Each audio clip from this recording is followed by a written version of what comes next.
Members, we have a quorum, and I announce that the Subcommittee on National Security Education is convened. Now, since the last meeting, the subcommittee have finalized the discussion items. The discussion items include promotion of national security education, overview of implementation of national education. So we have A, B, P, Q, S items. The subcommittee's next meeting is 13th of December, Tuesday afternoon, 4:30 p.m. And they'll be discussing tertiary education, promotion of national security education, and related items. Now, we will be asking you on what proposed items of discussion you would like to have. And it's next month, December 13th. We will continue the discussion. So, promoting the overview of implementation of national education, we've allotted 2 hours of time, and according to ROP 83A, members, if you have any direct or indirect pecuniary interests, then you should declare such interest before you speak. The field visit, Education Bureau has responded that they've set aside Saturday, 7th of January 2023 for the subcommittee to visit. And do you feel that it's an appropriate date? Or would you like to postpone it another week till 14th of January? It's too close to the new year, so 7th of January. So we will issue the document later. So now I'll invite Undersecretary for Education, Mr. Jeff C., to take us through the paper. The paper is CB bracket 4995/2022 bracket 01. Now, we've also invited all members to attend. So members who wish to speak, please press the speak button. Need to make an estimate of speaking time.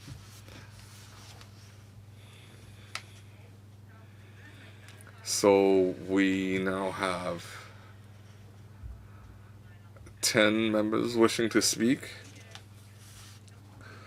So we'll give you 4 minutes for Q&A, and I hope that we have a second round for follow-up. So Mr. Jeff C., thank you, Sharon. I have to thank you for arranging this meeting. Aside from Education Bureau, we also have DOJ and colleagues from Home Youth Affairs Bureau and Security Bureau. Promoting national education relies on a concerted effort to create a patriotic atmosphere of loving our country, cultivation of awareness and sense of responsibility in safeguarding national sovereignty. So the SAR government has been pursuing this through different efforts.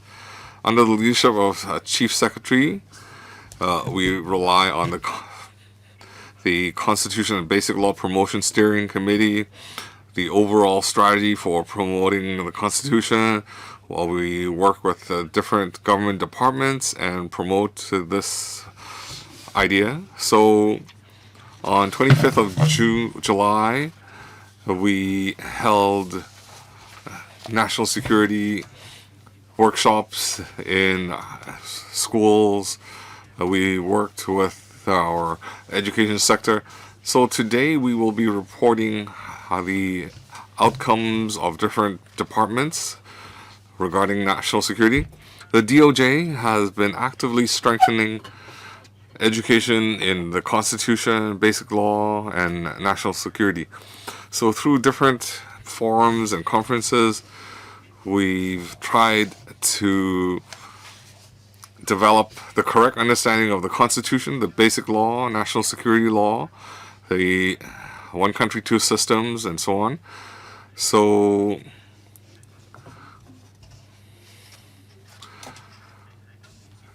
safeguarding these principles is one of the key work areas.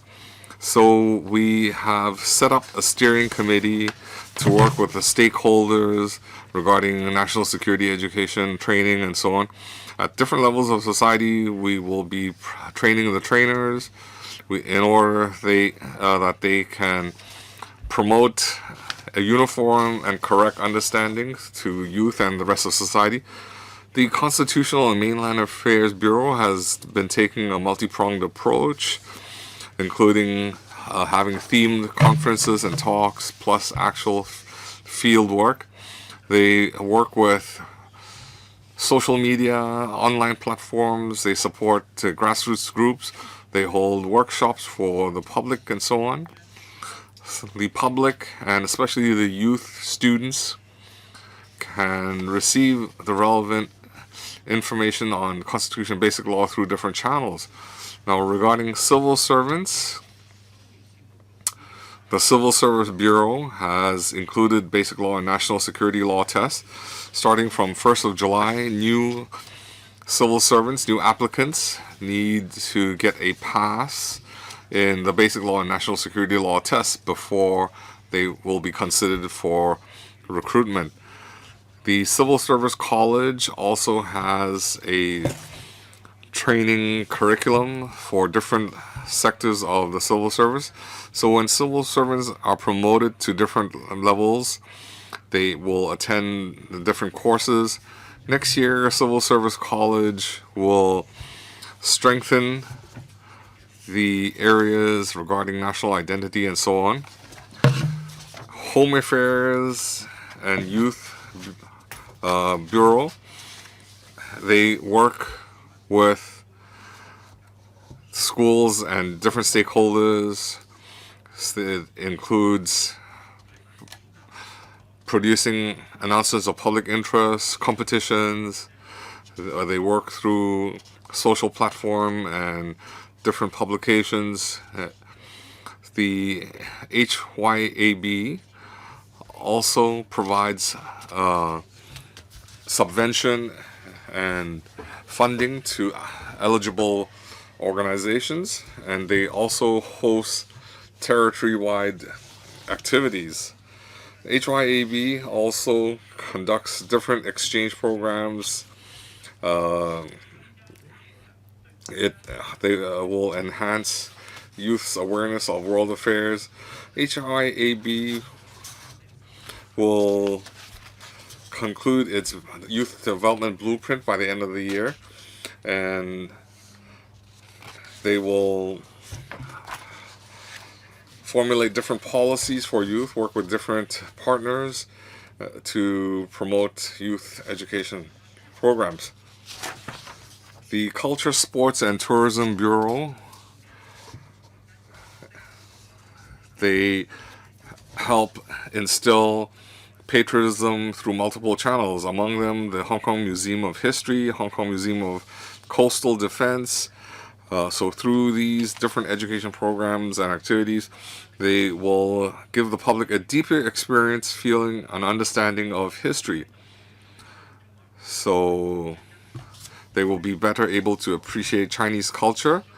The policy address also mentioned that the LCSD will have a Chinese history, traditional culture promotion, will have an activity center for the promotion of Chinese history and culture. So this will provide linkage to development of national history and culture and provide students with learning opportunities beyond the formal school curriculum. The Security Bureau hosts different activities to enhance national security. For example, they have online activities, and so we have different programs in the coming year. The Security Bureau will continue to strengthen national security law education. So through the school uniform programs and other programs, the national security law can be instilled in school and throughout the whole society. Now, public health is also an important area.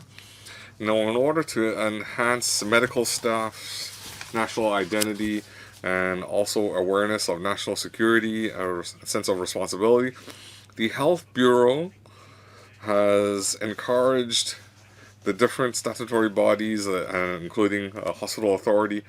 They need to include national security education in their curriculum.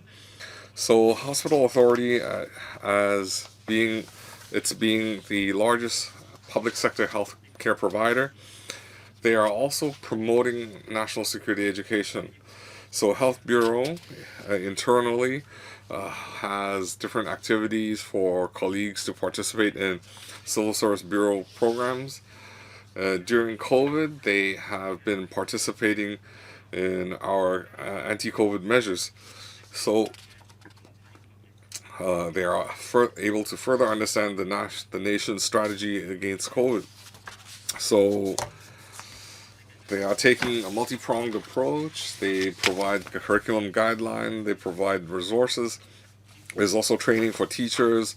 There's also activities for students and so on. So having a comprehensive promotion strategy helps us instill national security concepts and ideas even further.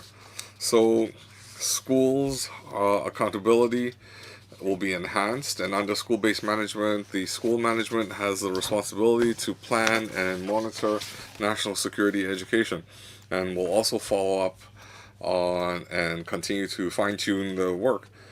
The 2022 policy address also stated that there should be further enhancement of national security. So all publicly funded schools in the coming year, they need to have a person to supervise the work. So that can enhance cross-discipline cooperation and partnership to enhance the quality of national security education. They'll also have better parent education efforts. As for promoting national education, as Madam Chair had said, we are going to discuss at the next meeting. Looking forward, our various departments will continue to safeguard national education and to enhance national education and to ensure that there will be a sense of patriotism and nationhood, especially for young people, and to ensure that they have a sense of belonging to our country. We have already put all the details in our paper. We welcome views from members. I, together with the other bureau and departments, will be happy to answer your questions. Thank you. There are now 10 members who have indicated their wish to speak. 4 minutes, please. Let me read out the order. Mr. Kenneth Leung, Dr. Chow Man Kong, Professor Lau Chi Pang, Mr. Tang Fei, Mr. Stanley Ng, I myself, Mr. Dennis Leung, Mr. Zhu Kwok Keung, Ms. Lillian Kwok, and Dr. Tan Yue Heng. Mr. Kenneth Leung, please. Thank you, Madam Chair.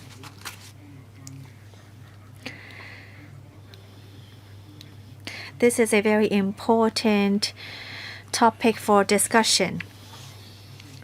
We always say that national education and national security education must be conducted in a multi-pronged approach from all fronts. And we have seen improvements to it. Looking at the paper, we see that the overview is actually categorized by bureaus. It feels that there is not a clear division of work.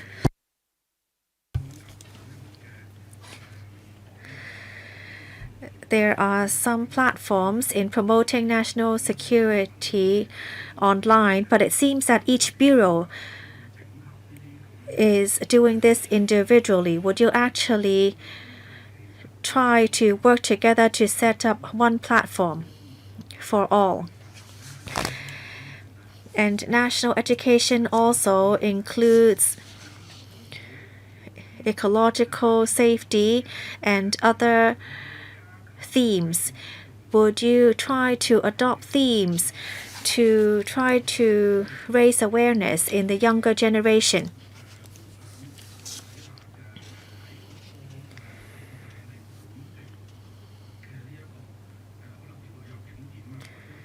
There are many local tourist destinations. The Culture, Sports and Tourism Bureau is now working in promoting such destinations. I would also like to hear what the administration would do in terms of educating the public about that. Undersecretary, thank you for your questions. I'll try to address some of the questions and then defer to the Security Bureau to tell us more about what has been done on National Education Day.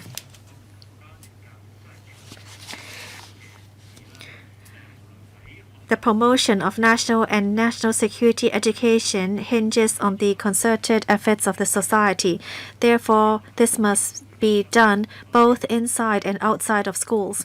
Although students can learn at schools, the young generation, especially students, will join in activities outside of schools, and they get in touch with information from different sources such as online and social media.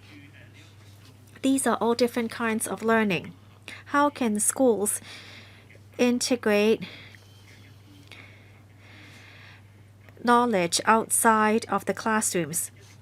We have always been doing that. For example, we promote museum learning. We bring students to visit museums. And taking students to visit museums is a good learning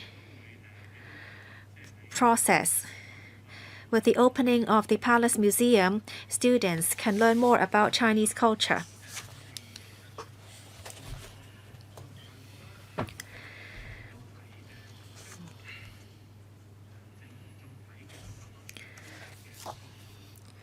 We try to promote national and national security education from the perspective of the country, including over 10 sectors, and these are all closely related to the lives of students. We not only focus on certain contents. Students can learn at schools, and we have 15 topics within our framework which students will also have an opportunity to learn about. I'd like to defer to my colleague on national security education. PAS. Well, as mentioned in paragraph 32 of the paper, Since 2021, the Committee for Safeguarding National Security has been organizing the National Security Education Day to raise public awareness of national security.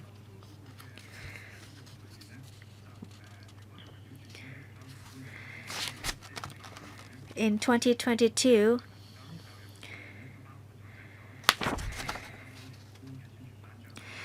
we set out a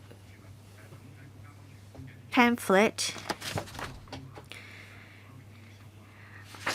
which listed 10 important areas of focus.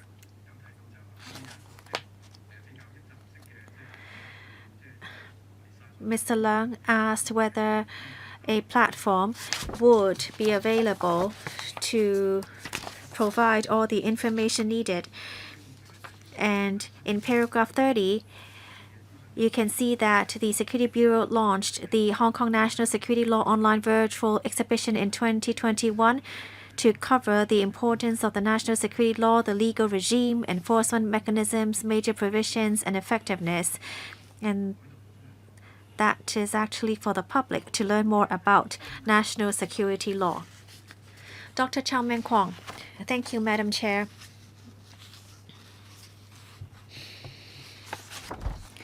We see that all the bureaus are working very hard to promote national and national security education.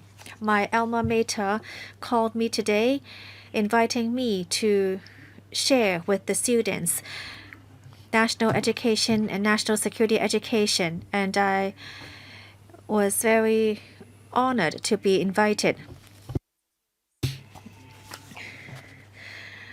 Some of my relatives studied for a few hours before taking the basic law test and found it easy to pass the test. I have mentioned in other committees that we should also request international schools to adopt the same requirements. And I wonder why you cannot make such a request. The Security Bureau and the Education Bureau has organized a joint event. About 400 schools participated, but there are over 1,000 secondary schools in Hong Kong. So there are still about 500 of them who did not join. And under the HYAB, there are 12 uniformed groups that are providing support to the training. So what is the criteria? And what kind of contributions can these youth uniformed groups make to national education and national security education? Undersecretary, the HYAB can address the question on uniformed groups. On international schools and those providing a non-local curriculum, the EDB administrative guidelines are applicable to these schools. All schools have the responsibility to teach students to understand the history and culture of our country. Although students international students may come from different backgrounds and culture and race, they chose to study in Hong Kong. Therefore, they are also part of the country. Thus, international students should learn to respect Chinese culture, to understand our national flag, national anthem. Undersecretary, I'm talking about basic law and national security law tests. whether they're applicable to international school teachers as well. For the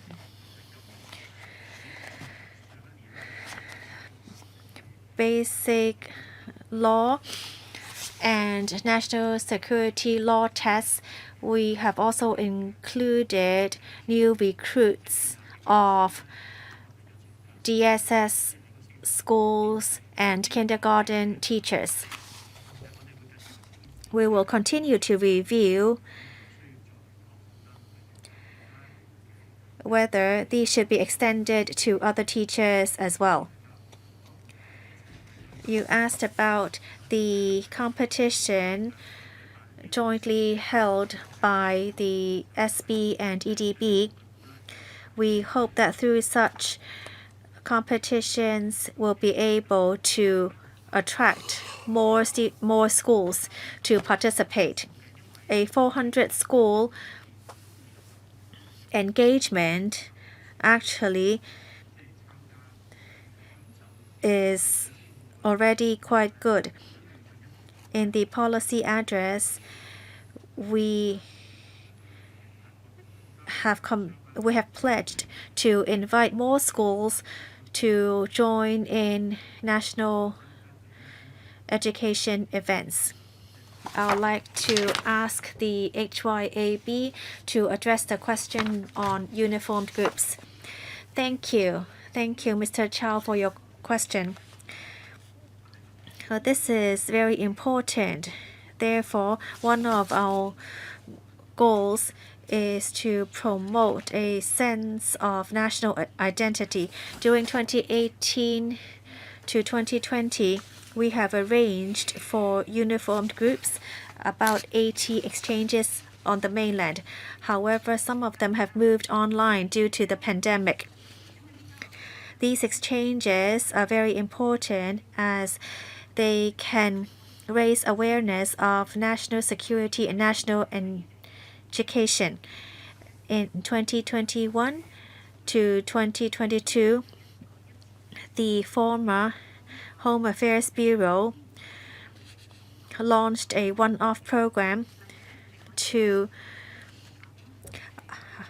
earmark funding for schools to purchase teaching materials. Looking forward, the HYAB will enhance national education in youth uniformed groups. We will enhance exchanges, provide more training, and work with disciplined groups to train them in Chinese marching. Thank you. Next is Professor Lau Jipang. Now, I've heard Education Bureau promoting national education and national security education overview. I'm quite happy to see that a lot has been accomplished. Now, whether Education Bureau or other government departments, but I have a thought that national security education, up till now, it seems that it has been driven by government, top-down. Now, this is the education panel, so Education Bureau seems to bear the brunt of responsibility. So they focus on teachers. Just now, Dr. Zhao Mangong talked about the different tests. So it's quite top-down led, and I wonder if we can take a step or two further. Can we promote it in society? Just now, we heard about museums. A lot of this material is very passive. The audience either comes or does not come to the museum. Well, a lot of the work you talked about, we're also engaged. We interact with students. But what about the people that you cannot interact with? We've seen in recent social events, in flag-raising ceremonies, national anthem being played at venues, it all indicates that more work needs to be done. So this is not just general knowledge. It's a moral attitude. We need to promote it in everyday life. The government, RTHK, we've been working with RTHK to instill a sense of belonging, but in recent years, for different reasons, RTHK does not seem to be a reliable platform. So in the new term of government, RTHK needs to shoulder more responsibility. They need to promote national security education. The interaction between Hong Kong and mainland also does not seem to be very effective. We don't follow mainland news, so can we do more? For example, Mr. Deng Fei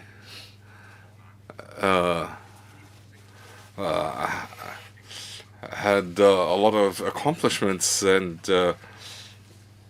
so we need to promote this kind of knowledge.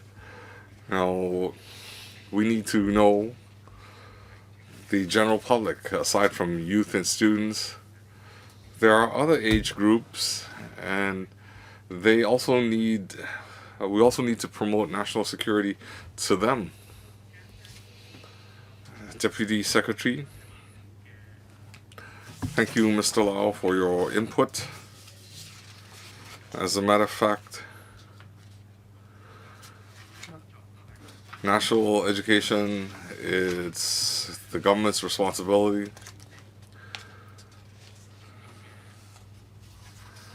The Education Bureau has an important goal,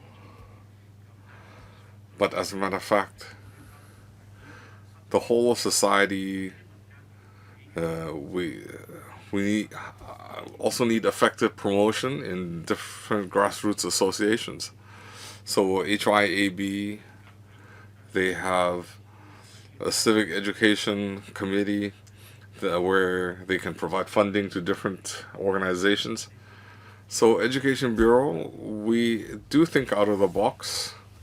Aside from working with students, the policy address this year says that we need more parent education, school-parent cooperation. Parents need to understand the education their children are receiving. On the other hand,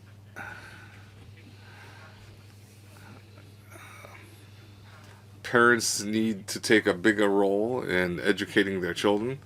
You understand that parents, they might not be familiar with this topic, so they need more education.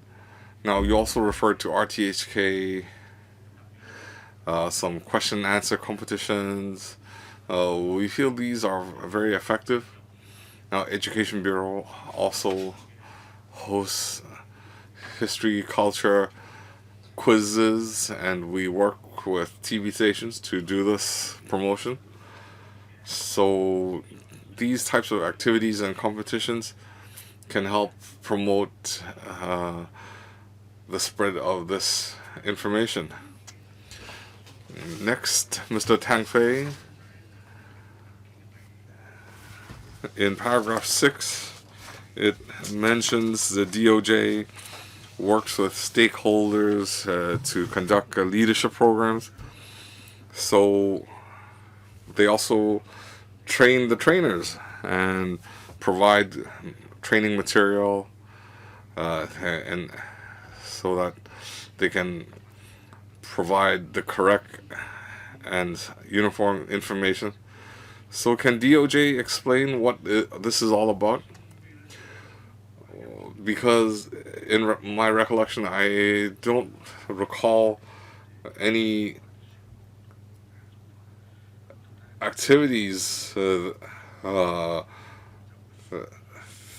don't recall any these I don't recall many propaganda activities that promote this type of information. And what is the effectiveness outside of schools? And second question is, has Education Bureau considered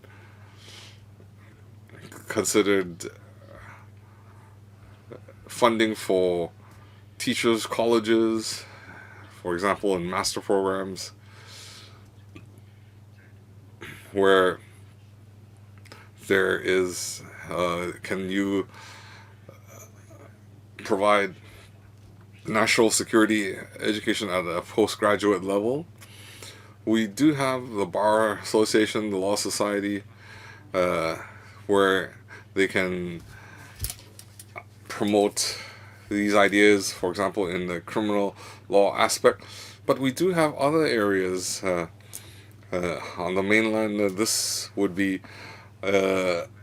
come under a separate category in their law schools. But we don't have that in Hong Kong. So in teachers' colleges, shouldn't we have some relevant master level courses for our teachers to familiarize themselves with national security, so they can be more professional when they go back to school and teach the subject? Thank you, Mr. Tang, for the two questions. The first question about the leadership program, I'll invite DOJ colleague to respond. The second question about subsidizing teachers' colleges for providing master level courses or different courses, we can work with universities that provide teaching curriculum. We can look at the different teachers' colleges to see if they are willing or how they can provide these types of courses. Of course, the Education Bureau does have training for teachers providing national education courses. In fact, the Education Bureau also engages some third-party service providers. Teacher participation feedback is also very positive. We also need to emphasize that conducting this work in schools, even though we might have coordination colleagues, but we still will have to have the whole school's participation. We cannot just rely on one or two people. DOJ, thank you for the question. Your question about the steering committee's work, let me add that the purpose of steering committee on rule of law education is to have a accurate and comprehensive understanding. So under the leadership of the steering committee, we hope that we can work with the relevant government departments and stakeholders to conduct the leadership program. So we hope that working with the different strata in society, we can train the different trainers. This includes frontline colleagues, youth groups, and different social leaders in society. So train the trainers program. We will develop curriculum for them that includes basic law, national security law. So we want to provide uniform and accurate information. So regarding the curriculum material, as we said just now, it would include basic law, national security law, the rule of law, and it will include the material on the legal system in Hong Kong. So we will come up with real-life examples. We'll provide a global perspective and a local perspective to help the trainers grasp the material so they can approach the subject from a fair and neutral perspective. And we hope that they can understand the importance of rule of law and teach it in a fair manner. Mr. Stanley, thank you, Undersecretary, for the introduction. The government's work, we all agree that they have they've expended a lot of effort. We also need to understand that the leading by example is very important. The government has to take the initiative. It has to enhance awareness of national security education. So all the government's work needs to highlight national security elements. So why do we emphasize this? It's because there was a period of time in Hong Kong where this fell short of expectations to the point of it almost being ridiculous. And why do we have the wrong national anthem being played in competitions? Why is no one accountable?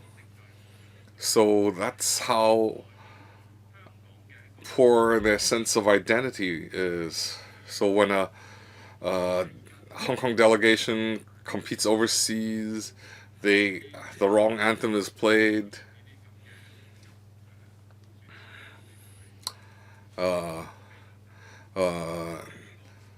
So the government needs to lead by example. It has to be a long-term effort. So enhancing civic identity, it's a recurrent task. And currently in Hong Kong, the public, they are not aware. They should not be aware that we're doing this work. It should be like sunshine and air. It has to be an indispensable for life. Now, I keep saying that civil servants need to enhance their awareness. The national identity needs to be instilled in everyone. The government has to redouble its efforts in this area, especially the senior officials, government departments. They need to lead by example. 一般嘅市民見到你。 You must set a good example for the general public. Otherwise, you wouldn't be able to raise awareness in national education.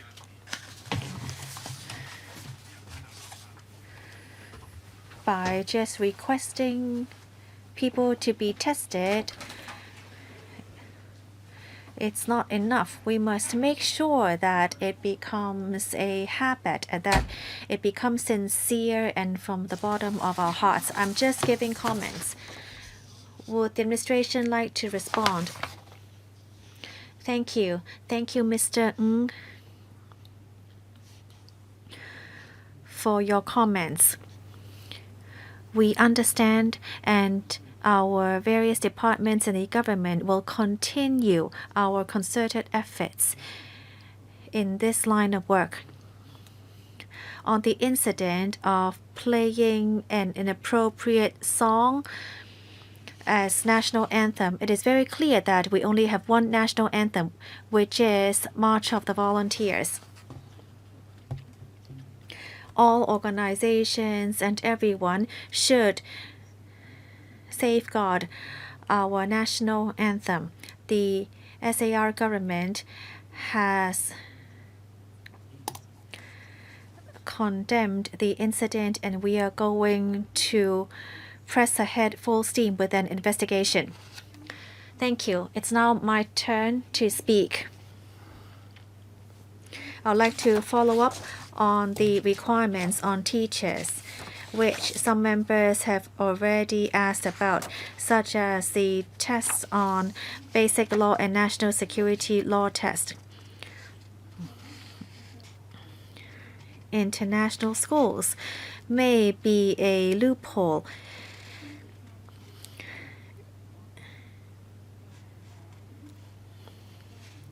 The Undersecretary did not address this directly on why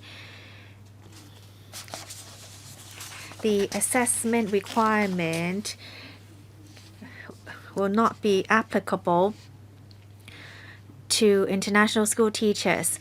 Some international schools have invited us to speak about national education in English to their teachers and students.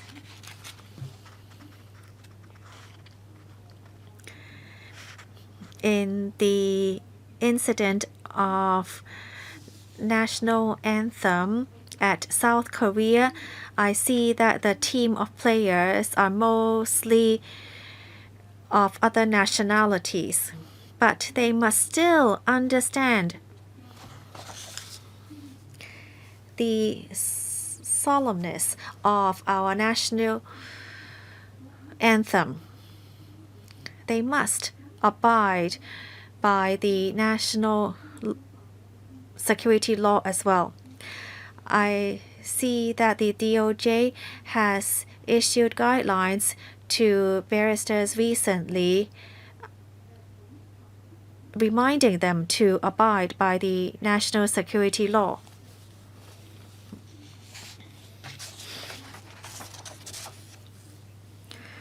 Many of us, when we were young, should have heard of ICAC. It is also a sort of rule of law education.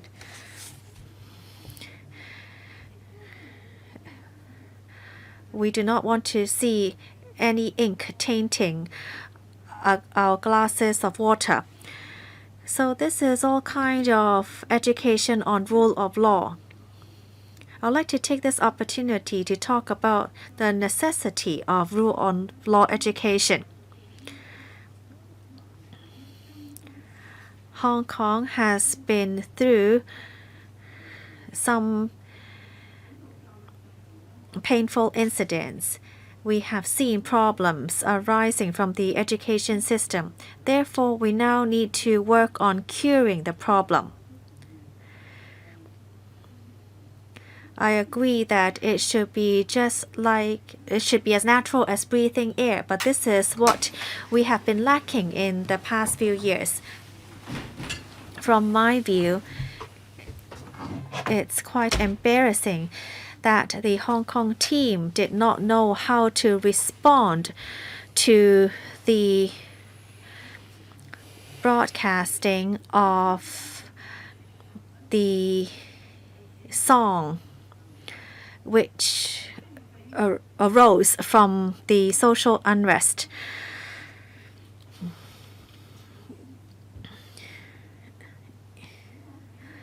You haven't really paid attention to the root of the problem.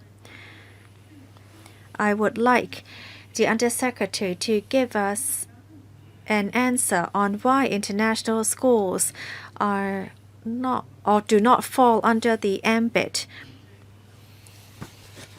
Thank you for your question.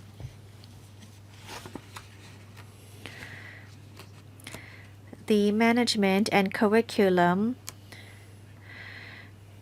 of international schools differ than that of local schools. However, the EDB issued a paper which is 3/2022 on basic principles of teaching students understand about national education and national security law education. This is also applicable to international schools. In the last meeting, we mentioned that EDB visited various schools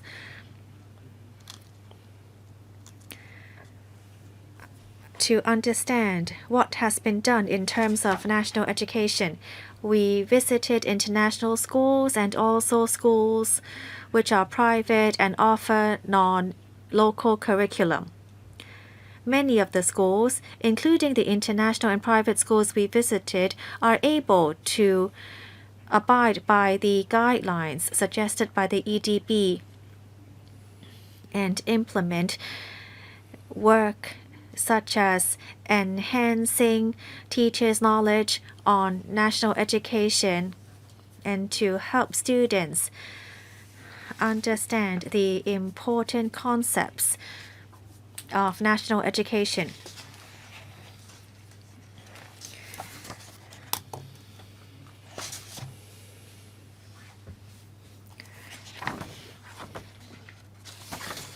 We see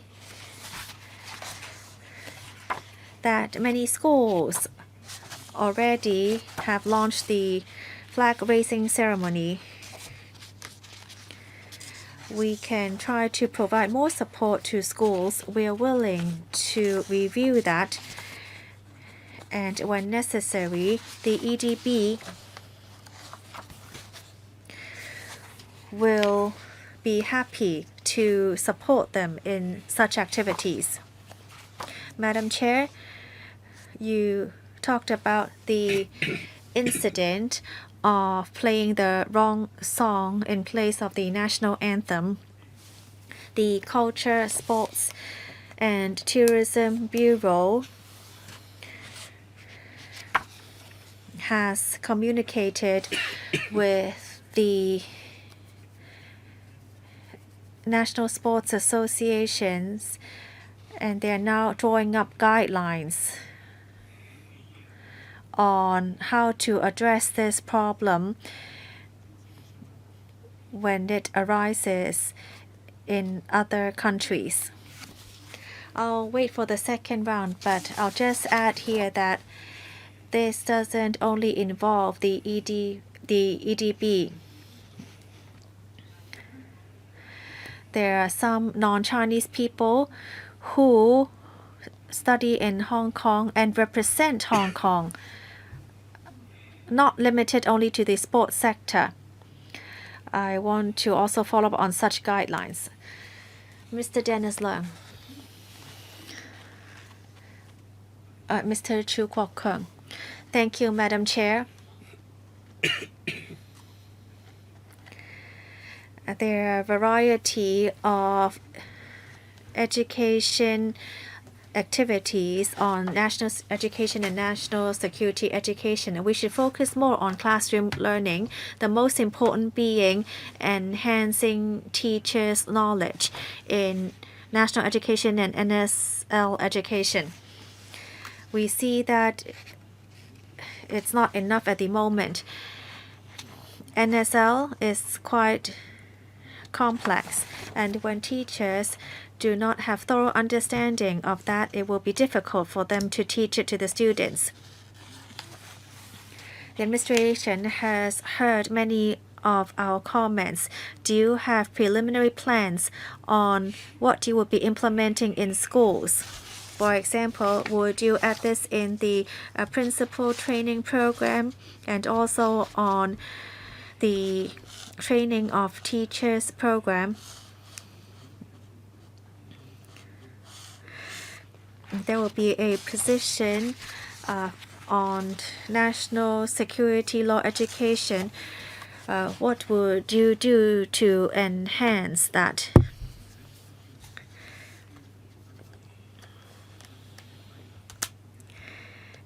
Many teachers who have not yet received training will need to teach students on NSL. What kind of support would you do, and how are you going to ensure that the schools will identify those who are knowledgeable on that to teach students about NSL? Thank you. We attach huge importance to teachers' professional training.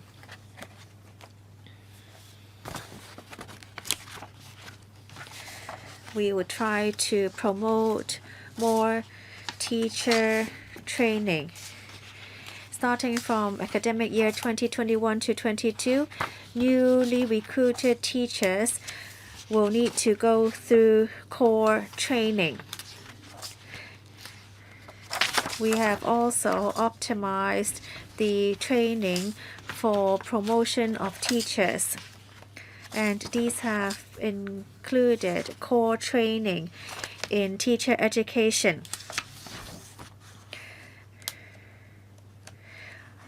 We have tried to enhance these enrichment programs, and these courses would be led by professionals. Since the implementation in November 2021, we have already held 30 training courses, and over 9,000 principals and teachers have participated with positive feedback. Since 2017-2018, we have set up a principal program to help principals understand national development. And in this study course, the principals have the opportunity to visit mainland enterprises and schools to learn from them firsthand. However, due to the pandemic, many courses have been postponed. Once the pandemic is over, we will resume these training courses. For schools that have arranged for junior teachers to teach national education, we believe that a more ideal arrangement would be for more senior teachers to teach national education, as that would bring more beneficial results. We thank the Finance Committee for approving a funding for primary schools to enhance national education training in schools. With this extra funding, schools will have more resources to organize national education. Thank you. Many schools are still arranging for junior teachers to teach that. Would you issue guidelines requesting schools to deploy senior teachers to work on national education? 當然，其實每 Now, every school situation is different, so we cannot rule out that some schools are very enthusiastic and they might have a junior colleague who is very capable, and the Education Bureau will conduct visits to schools, and most importantly, we have to assess the success of national security education promotion. If they are not up to standard, if we discover that the relevant supervisor, we will provide our assessment to that person. Now my screen indicates Mr. Dennis Leung, Lillian Kwok, Tan Yue-hung, and are in the queue to speak. Now, referring to the document, there are 8 bureaus that responded about their progress on promoting national education. Now I want to focus on culture, sports, and tourism. Now we have a lot of athletes representing Hong Kong to compete overseas. So if they win or if they attend an opening closing ceremony, there is a chance our national anthem and flag will be displayed. But recently, the situation has not been good. The Rugby Association has participated in a few competitions, and the media have found that the wrong national anthem and even the lyrics were wrong. So I'd like to ask Sports Culture Tourism Bureau, when they represent Hong Kong, do they need to attend classes on our national flag, national anthem? Do they need to be informed? So if there is a mistake, if the coach isn't on site, they can still, they are able to correct the situation. So another issue is we've already returned to the motherland. In the past, under British rule, we might have more foreign players, but now,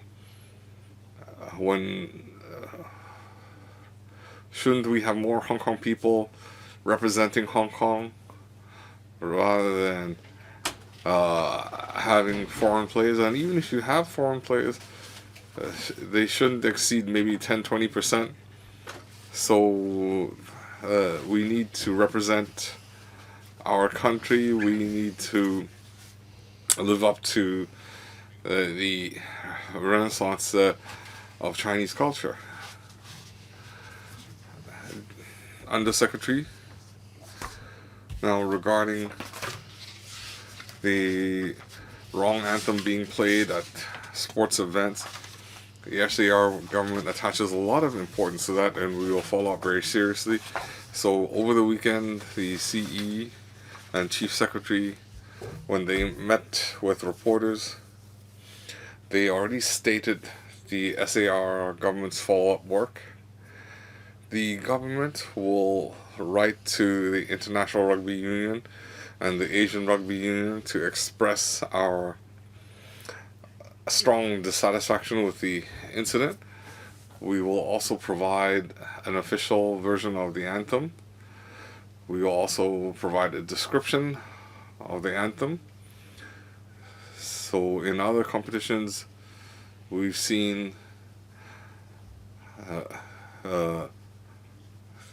incorrect description of the anthem when it was broadcast.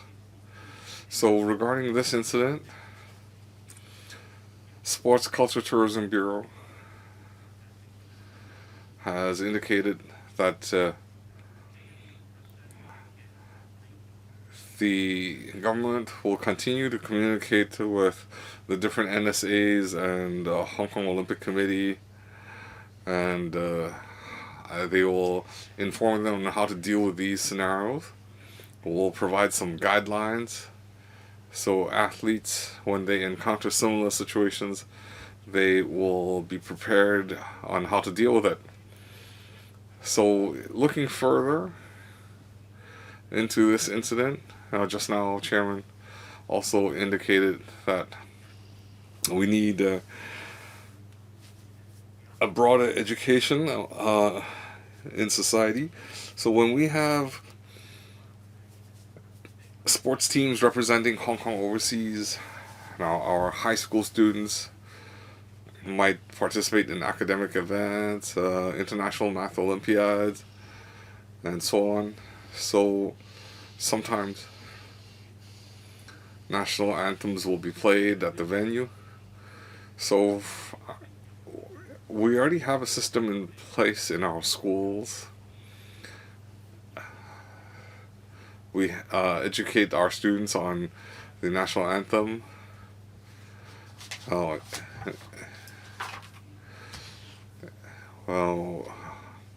before our evening news, the national anthem is played. So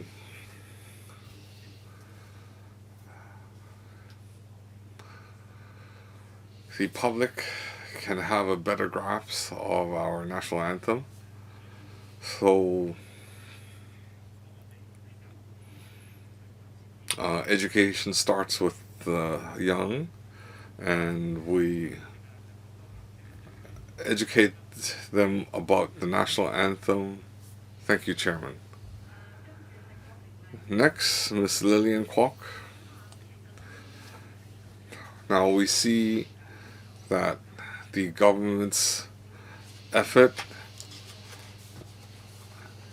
a lot of effort has been put into it. Now I gave a few examples just now, but it seems that we're falling short of expectations. Now, in 2003, when I started teaching music, I already taught national anthem. So it's been taught 20 years in schools now. So we all know in international competitions how the name Hong Kong, China is wrong. The SAR flag is wrong. The national anthem is wrong. And even in 70 public libraries, 68 of them have blacklisted or have banned books in their libraries. Is this something we can accept? So I want to ask, in promoting national security education in Hong Kong, in light of the above situations and in light of the effort we expended, so from the government perspective, how do you rate your effectiveness? Assuming you've done a lot, I'm not saying how much you should have done. I want to hear how much do you think you have achieved. You might have expended 100% effort, but how effective is it? If it falls short, where do you think you have been deficient, or where do you think you have failed? What policy do you have? What remedy can you propose, especially in the civil service? It's still a big problem. I'd like to hear from different government bureaus and departments. How do they assess their efficacy? Undersecretary? Well, thank you, Ms. Kwok, for the question. Regarding the overall efficacy and outcome, as I stated in the beginning, we have tried to describe our work in the different bureaus. And now, a lot of members mentioned that Education Bureau, they have expended a lot of effort, and of course we need to continue. We heard that our steering committee has been invited to talk at schools. Dr. Zhao Mangong made reference where he was invited to speak at his school. I think this is important. I personally attended a district event last night. A lot of principals, teachers, student parents attended. So we see there is an initiative to learn about the latest developments on the mainland. Now let me adjudicate. Now a lot of members have exceeded 4 minutes. I'll let Undersecretary complete his response, and then I'll give you extra time. I want to say that with the implementation of national security law in Hong Kong and patriots governing Hong Kong, we need to uphold the national anthem and flag. This awareness has been increasing. Now, just now, members also asked about civil servants. what is the situation amongst the civil service? Well, in the last couple of years, CSB, they have national affairs training, and the rising stars in the civil service have been sent to public administration master programs. So CSB will continue to conduct workshops on national development. So that would conclude my response. Ms. Lillian Kwok has a follow-up. Now, my focus was, how does the government assess the efficacy of their work? Where do they see shortfalls? Do you have any measure or policy to rectify the deficiencies? Undersecretary, well, in our discussion, we had talked about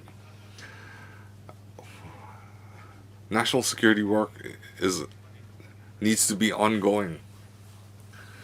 We will explore how we can convey the message more effectively. It's ongoing. For example, in this year's PA, our DOJ referred to, there is a rule of law education steering committee. They will train the trainers at society level, including community care teams. Education Bureau also has many initiatives. They have new projects. So I agree that there's always room for improvement, and we welcome legislators' feedback. We can work on it together. Well, Mr. Tan Yueheng. 谢谢主席。 Thank you, Madam Chair. I have two questions. First of all, a few other members have already mentioned the recent incident on national anthem. And we have seen a series of such events which shows that there is still an issue, and also shows that our national education is not easy to succeed. We must work seriously in terms of education. And so there is a lot for us to do. We have huge responsibilities.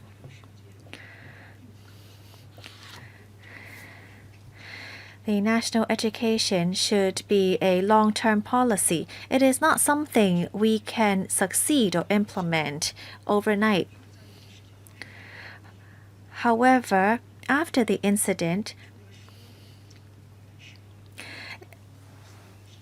the words spoken by the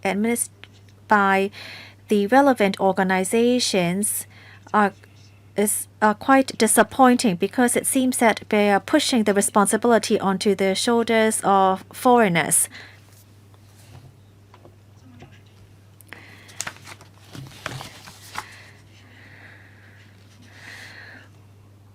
Have we been doing well in terms of national education? It seems that we don't have a conclusion yet. I want to hear from the administration what you really think of national education and how you position national education.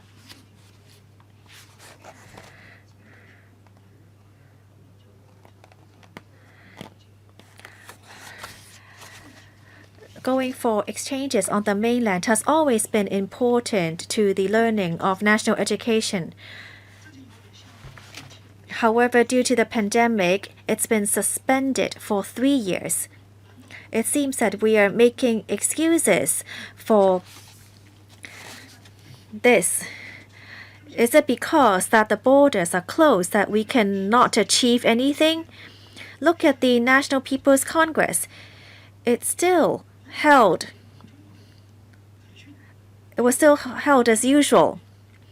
So before it was 7 plus 3, now it's 4 plus 3.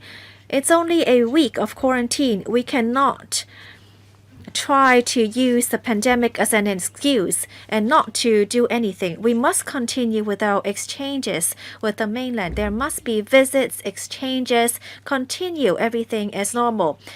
Even it's just a quarantine for a few days, it's still a learning process. It's a learning process of how quarantine measures are implemented on the mainland.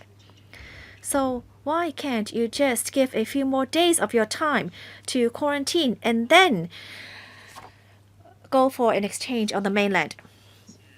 Undersecretary. Thank you, Dr. Tan, for your comments. The recent national anthem incident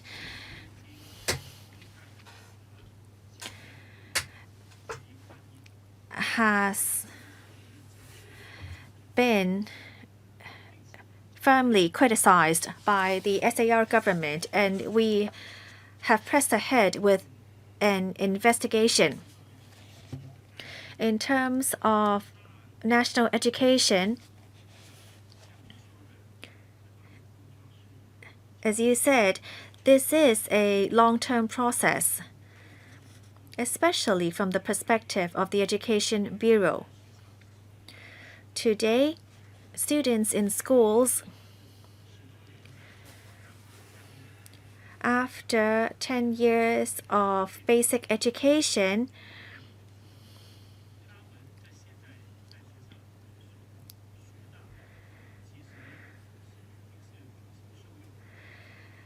leave school to enter the workforce with this basic education. Therefore, the basic education is of paramount importance.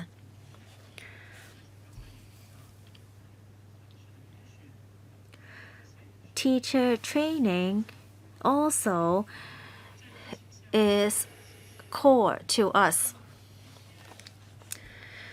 During the pandemic, some schools continue to exchange with the mainland online. So they try to participate through remote learning.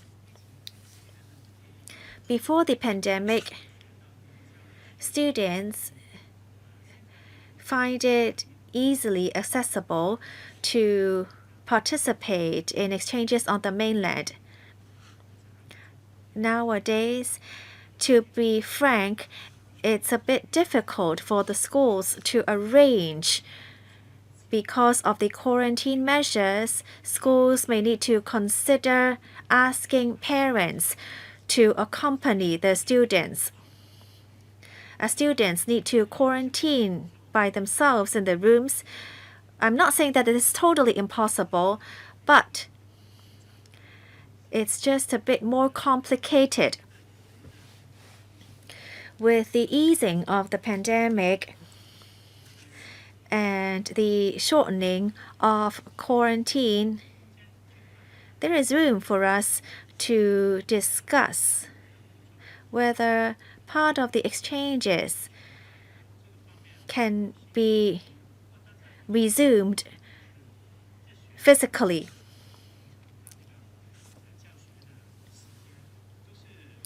However, schools will need to consider the curriculum and the teaching hours. In the past, conducting a few days exchanges already is not easy. Now with extra quarantine days, the schools must ensure that they can adjust their schedules. we also wish to resume these activities as soon as possible. New principals should have the opportunity to learn on the mainland, but in the past 2 years, they were unable to do so.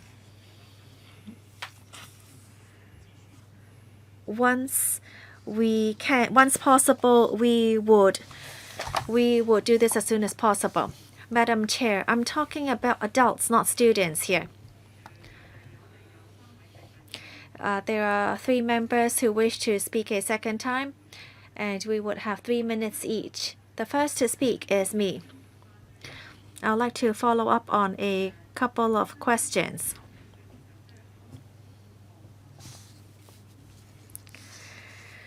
Education on general public. I hope the HYAB and DOJ both answer to this question. Recently, DOJ issued guidelines to contracted barristers requesting them to abide by the NSL.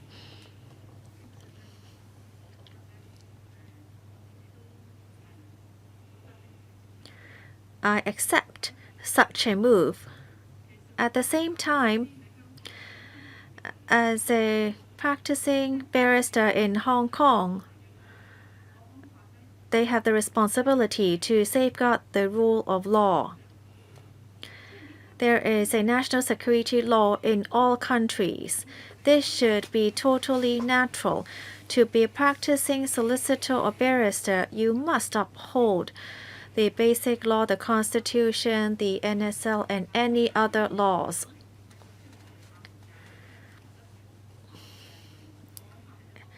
It seems that some people in the legal sector believe that upholding the NS law is something extra. I think we should make it clear to the legal sector that NSL is not anything extra. From what I read on the media, you're requesting the barristers to show their loyalty and integrity. But this is their responsibility to uphold the basic law and the national security law. You must make it clear to the public about this. I have heard in the AJLS that the training program covers 18 districts. I'm concerned with KPIs. Can you tell me about the KPIs? When foreigners represent Hong Kong, do they have the basic knowledge?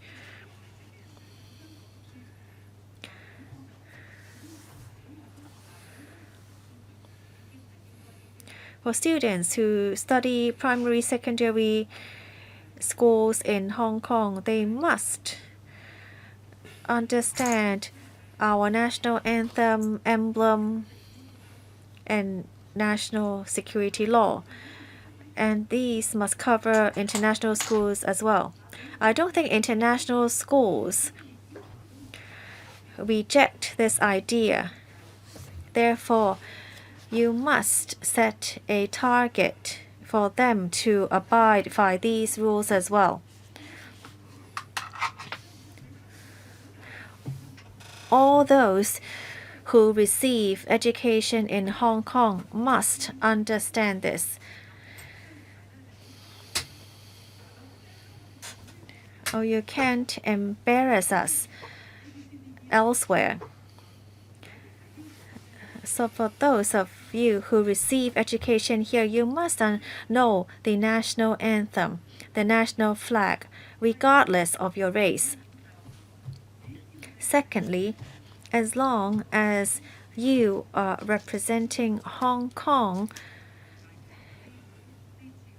in any competition or events, it doesn't necessarily have to be the sports sector. It can be actors as well. As long as they are representing Hong Kong, China, then they must follow our national education and flag. Well, although I'm not a sports fan, I know that players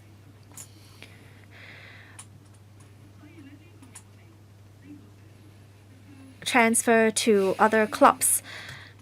But as long as they're representing Hong Kong, China, then they must abide by our rules and laws. You should set a clear KPI. Undersecretary, you're trying to beat around the bush when you answer the question. We don't want to hear you saying that this is not something we want to know. I just want to hear about your KPI. International schools already know the basics. So all those who receive education in international schools in Hong Kong would not embarrass us outside of Hong Kong.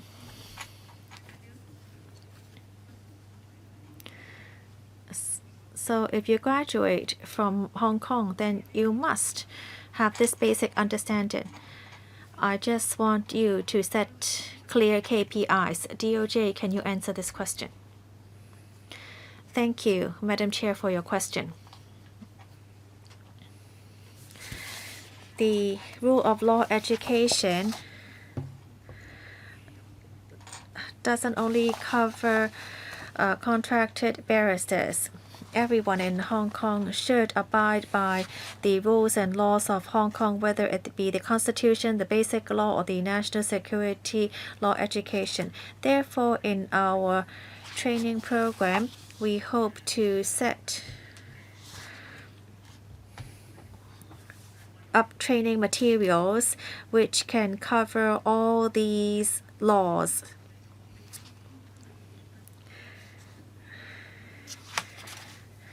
To help trainers to use such materials to deepen the public understanding of our laws and our country.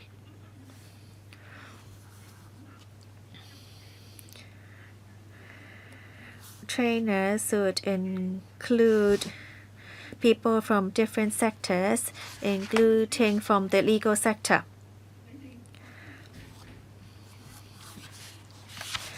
In your paper, you use the term safeguard the basic law. Regardless of race, as long as you're in Hong Kong, then you must uphold and safeguard the basic law.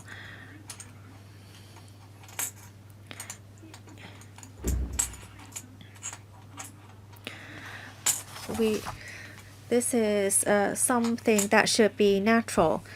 It doesn't matter what race you are. As long as you're in Hong Kong, you have to abide by our laws.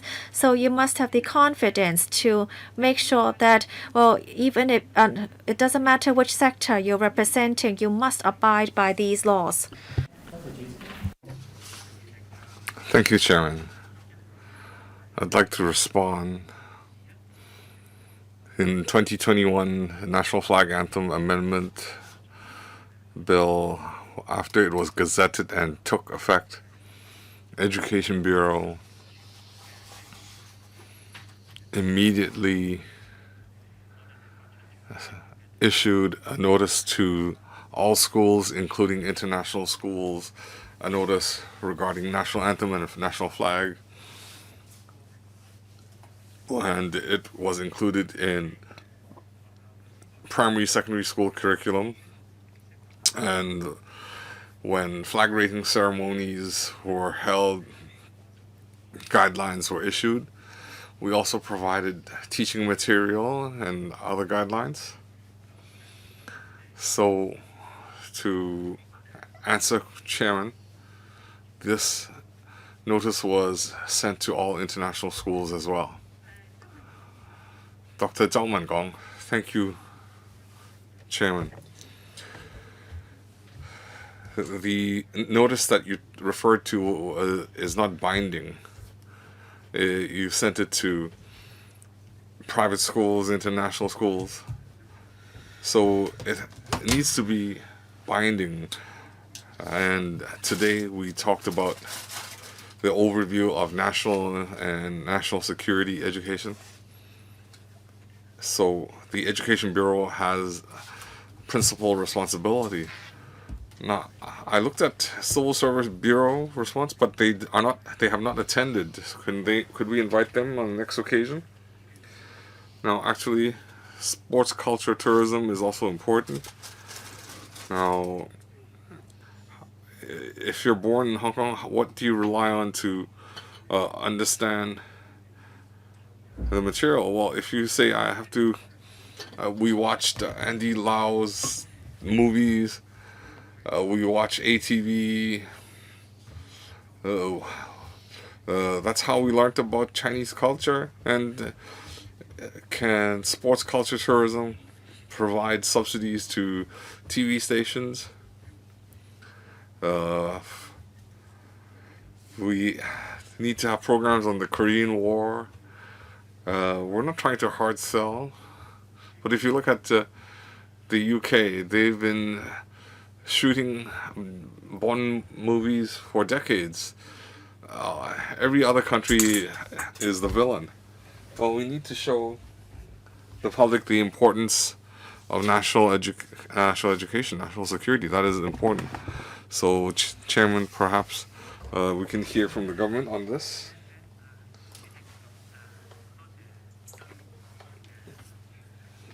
Thank you for the question. As a matter of fact, today's document has highlighted the different government bureaus' efforts in national security education. Now, Dr. Chow asked about Civil Service Bureau, Sports, Culture, Tourism Bureau's efforts, and had a specific question about whether there'll be subsidies for movie production. Well, we can consult the relevant bureau and provide the panel with a response. Any follow-up? Then Ms. Lillian Kwok. Well, Dr. Zhao Mangong asked about the situation with civil servants. So, civil service training and its efficacy. I have said before that the civil servants need to know more about the Chinese Communist Party history. A lot of our development has to be aligned with the central government. If you don't understand the ruling party history, then I find it hard to believe that the government's policies can align with national policy and subsequently have the public approval. The second question I have is, we have a lot of activities, but it's only at an awareness level. When we talk about national identity, it should be internalized. So if we talk about education, it has to be systematic, comprehensive. How can we internalize it and make it a part of our self-identity? Now, we had efforts over the year, but recent incidents indicate that all this training has fallen short. So what kind of assessment and remedies do you have? On civil service training, we can provide some supplement after the meeting. Regarding self-identity, this is important, but it's hard to quantify. The awareness,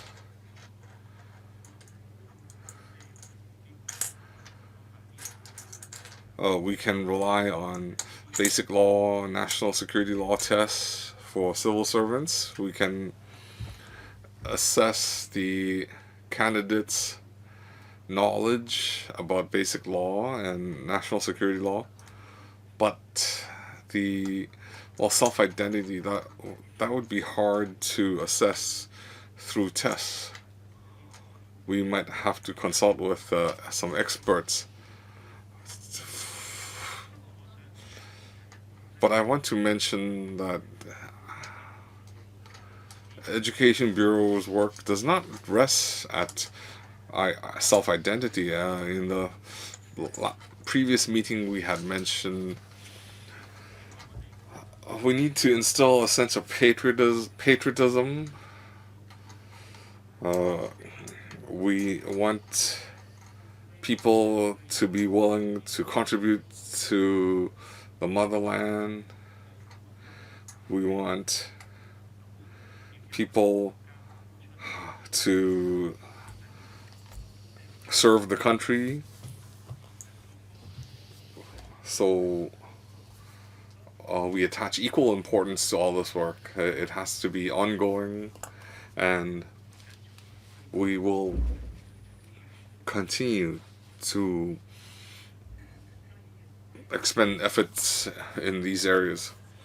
Now, I agree that we have an awareness level, and then we need to internalize it, and then we need to express this and contribute to the motherland.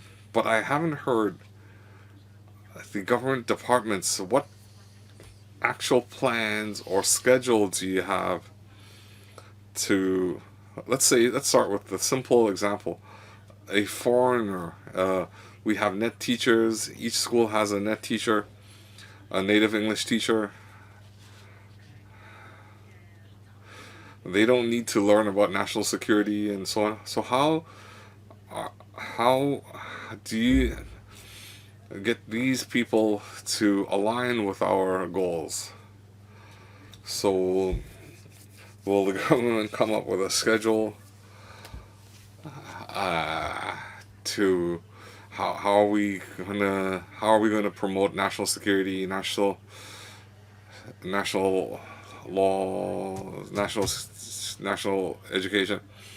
Will we have a timetable, let's say for 2 years, where private schools, international schools, and net teachers can receive basic training in national education? Now, a lot of the assessment is just taking written tests and attending courses. So how do we assess whether they agree with that or not? So these open questions, we can get a rough idea on how much they align with these values. I think we can step up efforts in these areas. I agree that we need to persevere regarding basic law and national security law tests for civil servants. I mentioned that this year we've included DSE teachers, kindergarten teachers, and we will see whether we need to extend the scope to include other teachers. Now, your concern was about training. I mentioned that we have teacher training, we have training for new teachers, new principals. I won't go into detail, but aside from training, we also have support for schools.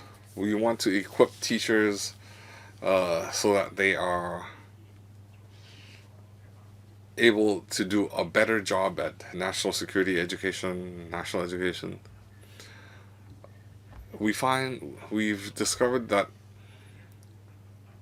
school visits, we visited 920 schools, and some 40,000 teachers, parents have attended our workshops, the response is very positive. Now, you also asked about assessment. So after each workshop, we ask the teachers, we ask for their feedback. We might not be able to gauge how much they internalized, but we do receive feedback on how to fine-tune the activities. And when we conduct similar training, it can serve as a reference. Thank you, Chairman. Well, if we don't have further questions, then that would just conclude our discussion. But I do want to tell Education Bureau, now you've heard more than a few members' concerns about sports teams that compete overseas. That we shouldn't have these incidents again, and your national education plays an important role. You need a fine mesh when you weave your net. It has to be waterproof. You need to consider all misconceptions. If you want, well, being loyal to one's country should be taken for granted. Now, regarding how we can internalize these feelings, well, that's hard to assess it. So we have outcome-based assessment. So in a year or two, will these incidents occur again? We need to waterproof our system, and LegCo needs to follow up on these issues, and I hope the different bureaus, we have HYAB is not present, so I'd like you to go back and look into it. Could you do a better job in waterproofing national education, not just PTAs or and rule of law education in the 18 districts? If you have a systematic training for educators, the outcome would be more helpful. Educators should do more.